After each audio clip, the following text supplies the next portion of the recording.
What's up, Triple V fam and jewelry lovers? Ryan here, bringing to you another informational jewelry video, which today we're going to be going over the jewelry maker Lawrence VRBA. So Lawrence, or Larry VRBA, I did make that mistake in the Miriam Haskell video where they had said a jewelry maker Larry VRBA. Confused me, but this is why I'm doing these videos. Gotta learn somehow.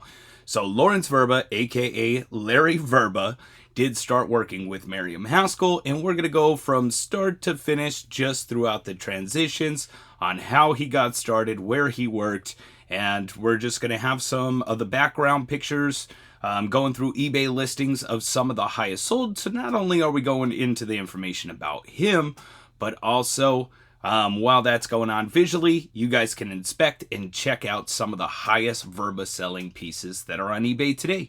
So let's get right into it. Lawrence VRBA.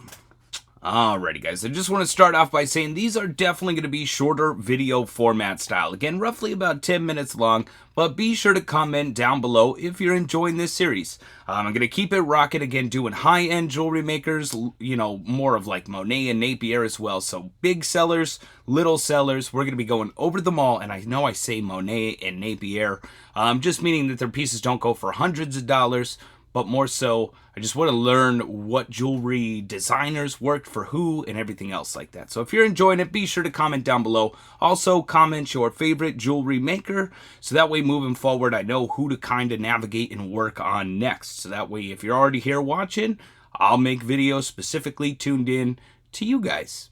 All right, well, we're going to get into it. So Lawrence VRBA, again, everything off on the left-hand side. I know it's backwards. Everything on the left-hand side is going to be all Lawrence VRBA sold recently on eBay pieces. So Lawrence VRBA was born in Nebraska. Lincoln, Nebraska is where he was born. He moved into New York City in 1969 to and work at Miriam Haskell. At first, he worked as a counter and soon began designing shortly thereafter. Right after that, so that was his beginning aspect in Miriam Haskell. After that, he had transferred over with Robert Clark to Castlecliff. So Lawrence VRBA worked with Miriam Haskell, worked with Castlecliff. He is most known for the Mayan collection with Castlecliff. So he did a whole Mayan collection specifically at Castlecliff, which is some of his most known works with Castlecliff. Then after that aspect, he had rejoined with Miriam Haskell and created the Egyptian collection. So as you can tell, there's definitely a trend. The revival pieces, Lawrence VRBA, that's it right there, which is one of the most famous Haskell lines, is going to be that Egyptian revival. Again, with the scarabs and, I don't want to say Nefertiti, but like tomb style, mummy style, Egyptian style as well. So all that whole line there happens right after he joined back with Miriam Haskell. Hasker? Wow. Well, you never know. It's 1 o'clock in the morning, so we're gonna have some mistakes throughout this video. He was featured on Vogue magazine right after the fact of joining back in with Haskell. In 1981, he left Haskell to work for Les Bernard. So, started with Haskell, moved on to Castlecliff, moved back with Miriam Haskell, and then went to Les Bernard. In 1983, he left Les Bernard to start his own business. That's pretty much it. Started his own business in 1983. So that's pretty much his life so far. Started off as a counter as Haskell, then began designing jewelry. I don't know. I kind of, like, in my mind, I'm like, man, I got to go to New York City, see if I could get an interview with him or something like that. Who knows? But I don't know. That's just where my mind, it's constantly trying to think of different ways to continuously, put out content, different styles and everything else like that. Some of his clients did include Beyonce, Angela Lansbury, Susan Sarandon, oh my, and Katy Perry.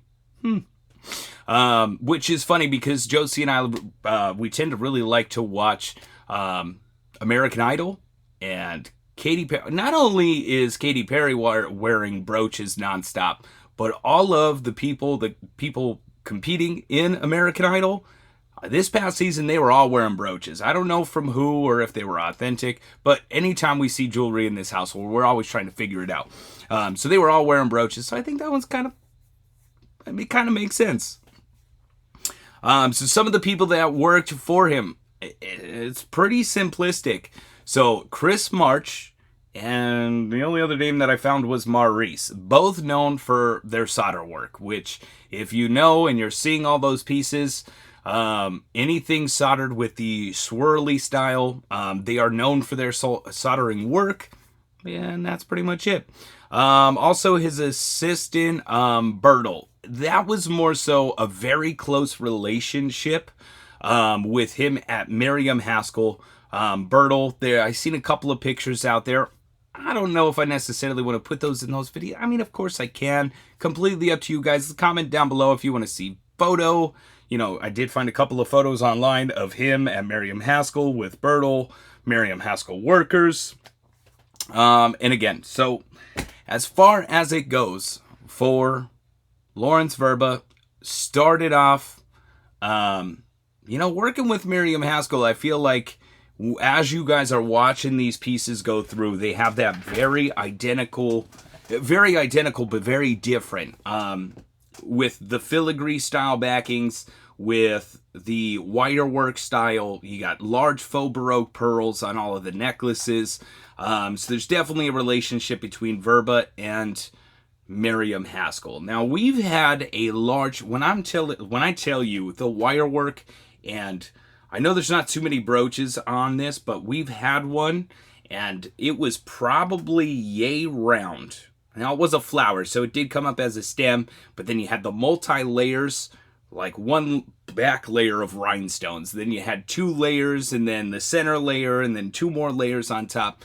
The layer work and everything else like that, it was really, I mean, as far as VRBA goes in rhinestones, very detailed, very oriented, is the best way that I could explain it. It is an artwork, which is why I'm really glad. I mean, I'm trying to pull in as much information as possible. But again, it's more so to connect designers with jewelry makers, because that does have a tendency to drive up price as well. Not so much in this one, but I guess the best way to explain it is when you're looking at a Miriam Haskell and you're like, oh, that's from 1974. Well, chances are, depending on the design, it very well may have been made by Lawrence VRBA, which is pretty cool to know, because then you're learning about, well, at least that's the way that I view it, is I'm learning about the characteristics between designers and how they like to design, and pretty much give me an idea of who's making what, how they're making it, and so on. Plus learning, somebody starting off working for it and then creating his own business. As you guys know, we are resellers. I know for the most part, we only deal in costume jewelry, but that isn't necessarily the case. I mean, with the storage units, again, all different styles of stuff can come out of those.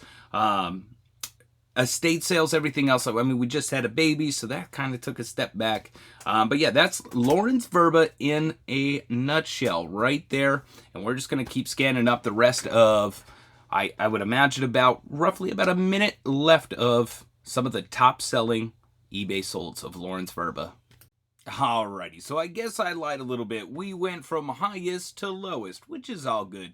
As you can see there, though, absolute gorgeous rhinestone action. You got the purple with the blues and rhinestones with the faux pearls. Again, Lawrence VRBA, definitely an amazing jewelry maker without a doubt. Guys, I really hope you enjoyed this video. Again, nice, short, sweet, and to the point. Till next time, stay safe. Catch you later. Peace out.